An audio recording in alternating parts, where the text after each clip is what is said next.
Welcome বন্ধুরা, কেমন আছেন? আশা করি সবাই ভালো আছেন। আমিও ভালো আছি। তো আজকে আমরা ফটোশপে আরেকটা ভিডিও নিয়ে চলে এলাম তোমাদের জন্য, সোশ্যাল মিডিয়ায় ব্যানার ডিজাইন কিভাবে করে একটা স্মার্টফোনের। তো দেখতে পাচ্ছেন, তো এটা হচ্ছে আমার নর্মাল থাম্বনেল ডিজাইন, আর এটা হচ্ছে আমার ফুল প্রজেক্ট। সো এই ডিজাইনটা আমি কিভাবে বানিয়েছি আজকে তোমাদের সাথে স্টেপ বাই স্টেপ সম্পূর্ণ বাংলায় ফটোশপে আজকে তোমাদেরকে শেয়ার করব। তো চলো শুরু করা যাক ভিডিওটি। তো অবশ্যই ভিডিওটি মন দিয়ে দেখবেন, আশা করি নতুন কিছু শিখতে পারবেন, নতুন কিছু জানতে পারবেন এই ভিডিওর মাধ্যমে। তো চলো শুরু করা যাক। তার আগে অবশ্যই ভিডিও ভালো লাগলে একটা লাইক করবেন, শেয়ার করবেন, আর সাবস্ক্রাইব অবশ্যই করে রাখবেন অনাথ প্রিমিয়াম ইউটিউব চ্যানেলটি। তাহলে নতুন কিছু শিখতে পারবেন, নতুন কিছু জানতে পারবেন। তো চলো শুরু করা যাক। প্রথম আমরা কি করব, জাস্ট এই ডিজাইনটা করার জন্য একটা আমরা কি করব, পারফেক্ট সাইজ নিয়ে নেব। তো সে সাইডে নিয়ে নিচে প্রথমে জাস্ট নিউ অপশানে গেলাম। নিউ অপশান থেকে আমরা কি করব, এখান থেকে জাস্ট একটা সাইজ নিয়ে নিচ্ছি। এই সাইজের জন্য পারফেক্ট সাইজ হচ্ছে 1080 এখানে 72 রিয়েলাইজেশন বা পিক্সেল বা ইঞ্চি। ক্রিয়েট অপশানে ক্রিয়েট করে দিলাম। তো জাস্ট এখান থেকে আমি একটা পিএনজি অলরেডি আমার ডাউনলোড করা আছে এখানে মোবাইল ফোনে, সো দেখতে পাচ্ছেন। তো অলরেডি আমি ডিলিট করে দিচ্ছি, যাই হোক। তো এখান থেকে আমি পিএনজি একটা আমার ডাউনলোড করা আছে, জাস্ট এখান থেকে আমি জাস্ট ওপেন করে নেব। সো দেখতে পাচ্ছেন পিএনজি আমার কিন্তু অলরেডি ডাউনলোড করা আছে এখান থেকে। তো জাস্ট আমি এরকম পজিশন আমি রেখে দিলাম, আর এটা ব্যাকগ্রাউন্ডের উপর ক্লিক করব। এখান থেকে জাস্ট আমি সলিড কালারের যে পদে আমি একটা যে কোনো কালার একটা দিয়ে দেবো। এখান থেকে জাস্ট হালকা ডার্ক কালার আমি দিয়ে দিলাম এরকম। তো ডান, ওকে। তো এবার আমাদের কাজ হচ্ছে কি, জাস্ট এরকম একটা দিয়ে দিলাম। এটার উপর জাস্ট আমি একটা কপি করে দিলাম। কপি করার পর কন্ট্রোল টি দিয়ে দিলাম। কন্ট্রোল টি দেওয়ার পর এখানে ফ্লিপ অ্যান্ড ভার্টিক্যাল বলে একটা অপশান আছে, এখানে আমি ক্লিক করে দিলাম। জাস্ট এটা আমার রোটেট মোড হয়ে গেল। এখান থেকে জাস্ট আমরা নিচে নামিয়ে দেবো অলরেডি। তো জাস্ট আমরা এখান থেকে আমরা জাস্ট এরকম পজিশন রেখে দিলাম। এবার আমাদের কি হবে, জাস্ট এখানে একটা নিউ লেয়ার নিয়ে নিলাম। নিউ লেয়ার ব্রাশ টু নিলাম। ব্রাশের সাইডে জাস্ট এরকম অনুযায়ী আমরা কী করবো, একটা শ্যাডো আমরা দিয়ে দেবো অলরেডি। জাস্ট আমরা শ্যাডো আমরা এখান থেকে আমি দিয়ে দিলাম। তো জাস্ট এরকম পজিশন আমি কিন্তু রেখে দিলাম, আর এটাকে জাস্ট এরকম রেখে দিলাম। এটাকে জাস্ট কন্ট্রোল টি দিয়ে দিলাম। কন্ট্রোল টি দেওয়ার পর এটা কী করলাম, এখান থেকে জাস্ট আমি হালকা পাতলা করে দিলাম, আর এখান থেকে জাস্ট এরকম পজিশনে আমি রেখে দিলাম। সো ডান, ওকে। আমার কিন্তু অলরেডি শ্যাডো হয়ে গেছে এখান থেকে রিয়েলিস্টিক। এখান থেকে আমি কি করে, জাস্ট আমি নিচের যে আমার মোবাইলে আছে সেটার উপর ক্লিক করব। এখান থেকে মার্কস বাটনে মার্কস করে দেবো।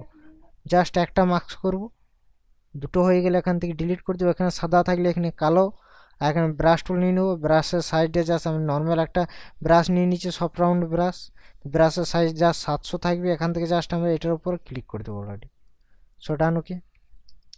অলরেডি আমার কিন্তু কাজ হয়ে গেছে এখান থেকে। এবার আমাদের কি হবে, এখান থেকে জাস্ট আমার পিএনজি অলরেডি আমার একটা ইমেজ অলরেডি ডাউনলোড করেছি এখান থেকে জাস্ট গুগল থেকে।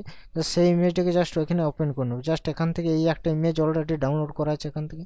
তো এখান থেকে জাস্ট গুগলে সার্চ করলে অটোমেটিকলি পেয়ে যাবেন। এখান থেকে জাস্ট এটা হালকা আমি বড় করে দিচ্ছি, আর এটাকে জাস্ট এরকম পজিশনে আমি নিচে নামিয়ে দিলাম। সো ডান, ওকে।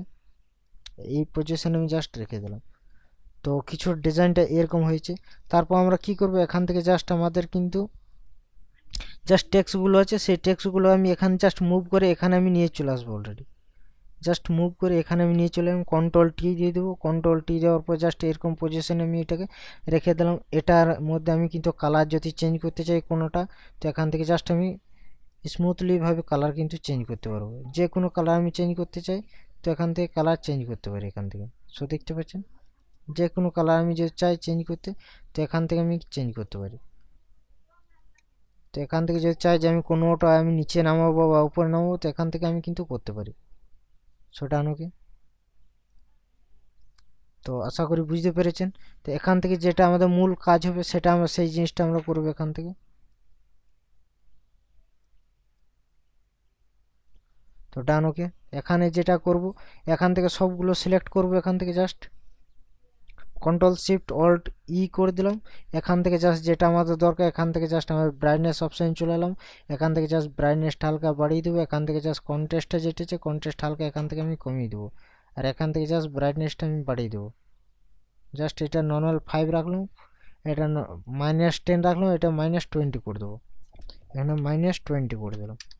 তো জাস্ট ডিজাইনের লুকটা কিছুটা এরকম হয়েছে। সো আমার ডিজাইন কিন্তু পুরোপুরি কমপ্লিট হয়ে গেছে। সো দেখতে পাচ্ছেন। তো ভিডিওটি কেমন লাগলো অবশ্যই কমেন্টের মাধ্যমে কমেন্ট করে জানাবেন।